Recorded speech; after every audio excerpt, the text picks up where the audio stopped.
You quit your job. Does that mean you're going to leave me? No, that's not true. Becoming independent is like changing careers.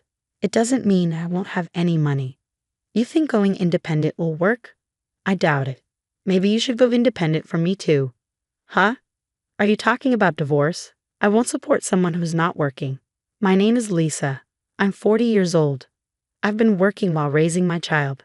I didn't work after my daughter was born, but I was lucky to get my old job back when she started elementary school. I mainly work from home now. My daughter is in 6th grade, and I think it's time for me to try something new at work. My husband is also 40. When we married, he was a salesman with good prospects. He was confident in his job, but he switched jobs 3 years ago, hoping for a better salary. Instead, his salary went down, his benefits are worse, and he has to work overtime every day. My family lives on a farm in the countryside. My daughter has been helping them in the field since she was little. She loves visiting and working with her grandparents. My parents love doing field work with my daughter, but my husband hates the countryside and never wants to visit my parents' house. I'm going back to my parents' house for a week. How about you? I have work to do, so I'll stay here. I'm finishing up a project. I knew my husband wouldn't come, but we're a family, so I still ask. Even though he's not coming, it's polite to ask. When my daughter and I are at my parents' house, my husband calls me every day. It's fine if he's calling to check on us or show he cares, but he usually calls about trivial things. What should I eat today? Why not eat the leftovers in the fridge? I'm not in the mood for that. Then cook something yourself. Why should I? I'm tired. Yeah, you've worked hard. Where are my clothes? They're in your usual drawer. What's with the folding and cut corners? Well, you're on your own then. My husband has been like this the whole time we've been at my parents' house, so I mostly ignore his calls and messages. He also doesn't like it when we go to my parents' house. When we get back, the house is always filled with garbage. Mom, when we go to Grandpa's house, it always gets so messy. Yes, it does. Why do you always clean up the mess, Mom?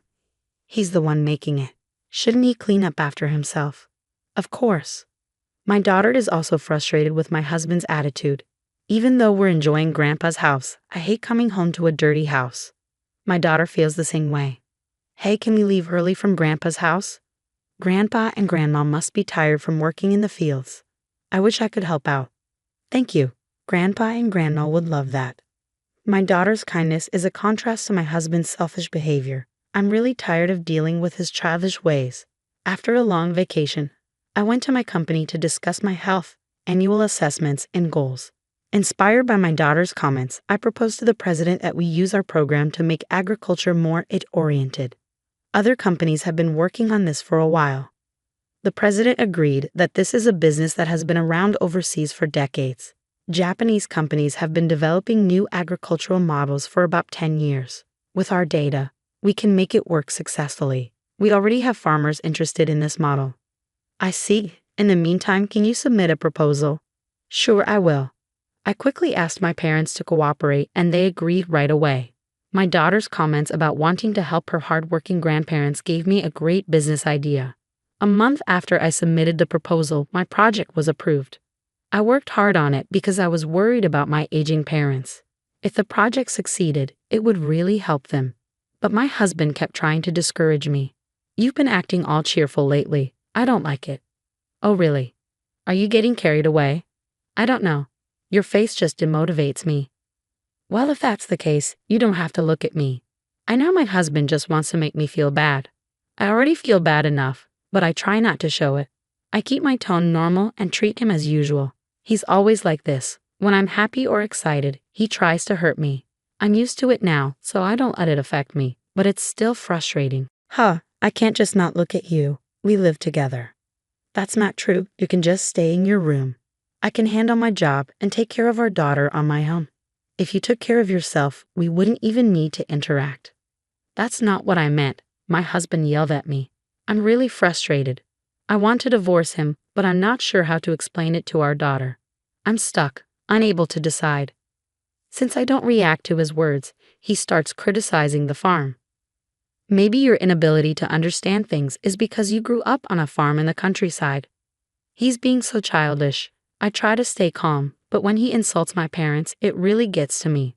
Still, I'm keeping a cool head this time. For the first time, a project I propose has been accepted, and I'm excited to work on it. My husband's attitude isn't bothering me as much as it used to. So, you're saying I can't do my job because I grew up in the city? You're crossing the line. That's exactly what I'm going to say to you. Don't be a jerk. No, you were the one who started this. We've been arguing like this a lot lately. He used to be a nice guy, but things changed when he switched jobs. My husband and I haven't been getting along, but my work has been going really well. A few months later, I decided to resign from the company after discussing it with them. I made the choice to leave and sign a licensing agreement with the company to become independent. I had told my husband about this plan beforehand, but I guess he didn't really listen because as soon as I resigned, he told me he wanted a divorce. You quit your job. Does that mean you're going to live off me? No, that's not true. Becoming independent is like changing careers. It doesn't mean I won't have any income. You're going independent? Are you kidding me? That's not going to work. Then why don't you go independent from me too? Huh? Divorce? I'm talking about divorce. I'm not going to support someone who isn't working. I was at a loss for words, startled by the sudden mention of divorce. I was thinking about my daughter when she unexpectedly opened the living room door. Mom, get a divorce, she said, even though she should have been asleep. My husband looked briefly upset but quickly defended himself. It's your fault for saying you're quitting your job. He stood in front of our daughter, insisting it wasn't his fault. But my daughter only looked at me, ignoring him completely. Are you sure? I asked her. Yes, I want you to get a divorce. I don't like him. He always says mean things to you, Mom. Don't stay with him because of me. I want you to divorce him right now. We can go live with Grandpa and Grandma. Thank you, I said, touched by her support. But you'll have to change schools. Are you okay with that? Yeah, I'm totally fine with it. Let's go. You don't have to talk to Dad anymore, right? Yeah, I guess so. Well, I guess that's it. We'll talk about the details later.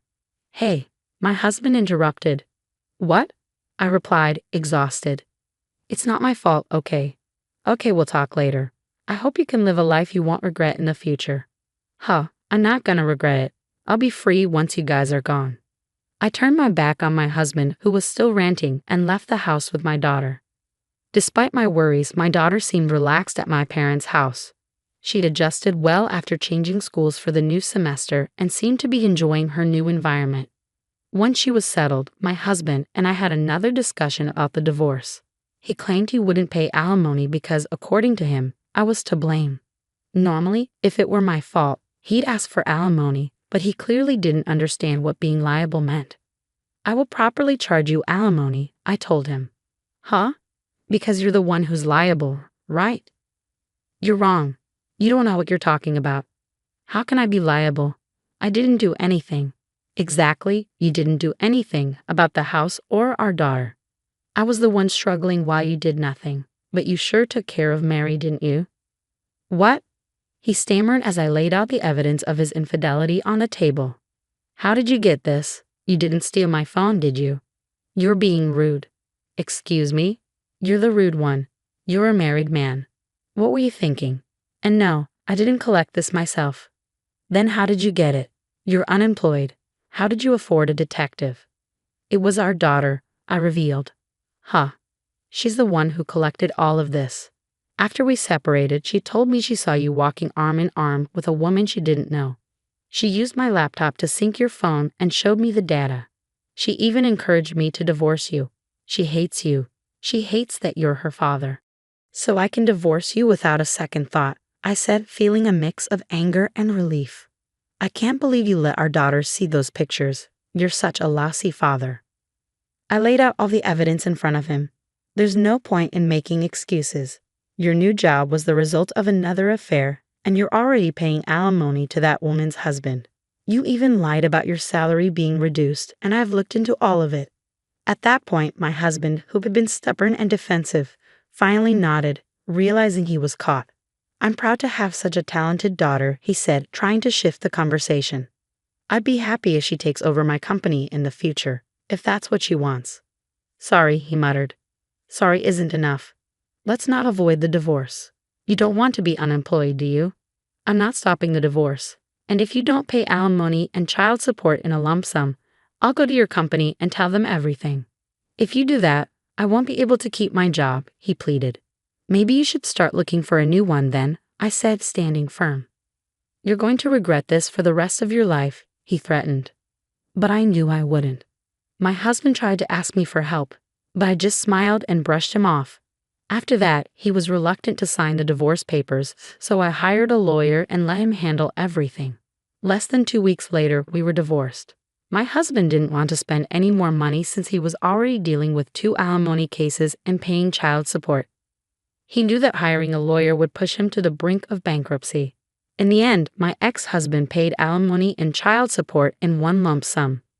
He couldn't cover it with his savings, so he went into debt and even informed me, hoping I'd feel sorry for him, but I ignored his pleas.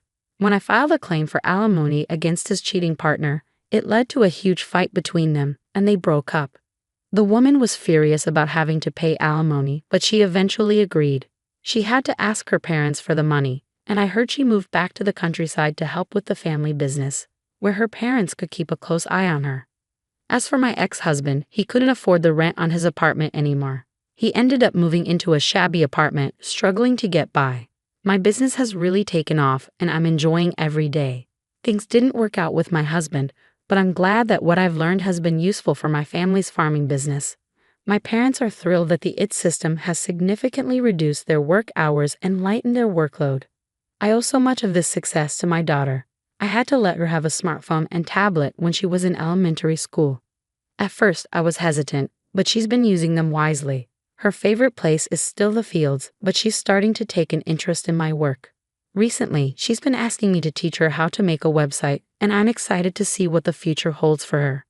My 12-year-old daughter is truly remarkable, but it saddens me that she had to see a side of her father that no child should have to witness.